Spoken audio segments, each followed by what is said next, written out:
So, what happens to the person who casts the dark spell? Well, it depends.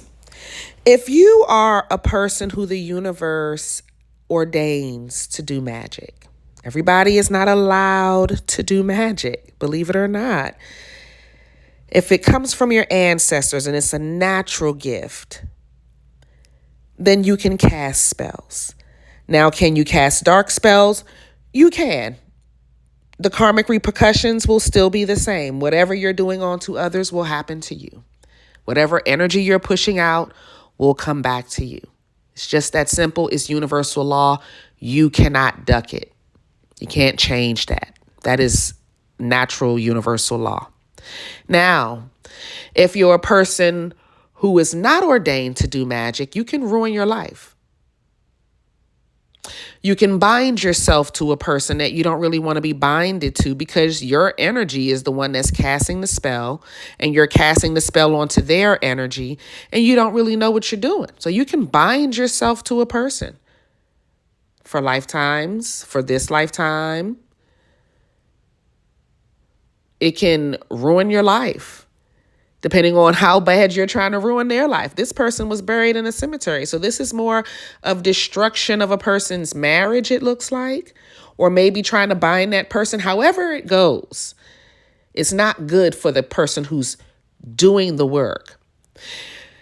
If a person does something that really affects your life for the rest of your life, they assault you, they assault one of your children, then by all means, go in. But if this is something for love, because they up and left you and the way they married the other person, or they left you with all these kids, and those aren't ordained, those aren't allowed, because the universe is already showing you that that person does not belong in your life. Usually by the time you're doing the spell, the universe has already given you plenty concolongs to show you that that person was not supposed to be there. And now you're binding that person or trying to destroy that person because they made a choice, because the universe was also showing them that you didn't belong in their life. But I digress. Let's get back to the consequences of doing this type of magic. It takes a toll on your looks. You look evil when you do dark magic, especially have you ever seen a practitioner that specializes in dark magic? Do you see how bad they look? They look sunken in, and I'm not trying to offend nobody, but it really depletes your ashe. It depletes your life force. It makes you look gray and old. It ages you a lot faster. So I would say just stay away from dark magic. Stay away from people who make you stressed out. If you notice a person is narcissistic and is always trying to look for little ways to come in with jabs, cut them the fuck off. That's it and that's all. You don't have to waste energy on people like this and this type of time on people like that. Just move on. It'll save you a lot of heartache and pain.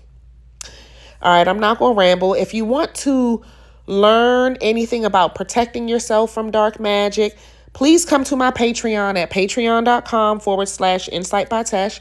I teach you how to uncross yourself properly. I'd give you all the steps, all the ingredients, all of that. And on top of it, I have a free videos on YouTube, hundreds of them. Go check them out. I teach you all type of spells, cleansing and removing stagnant energy and making money, all of that. So check me out. I'll see y'all in the next one. Bye, my loves.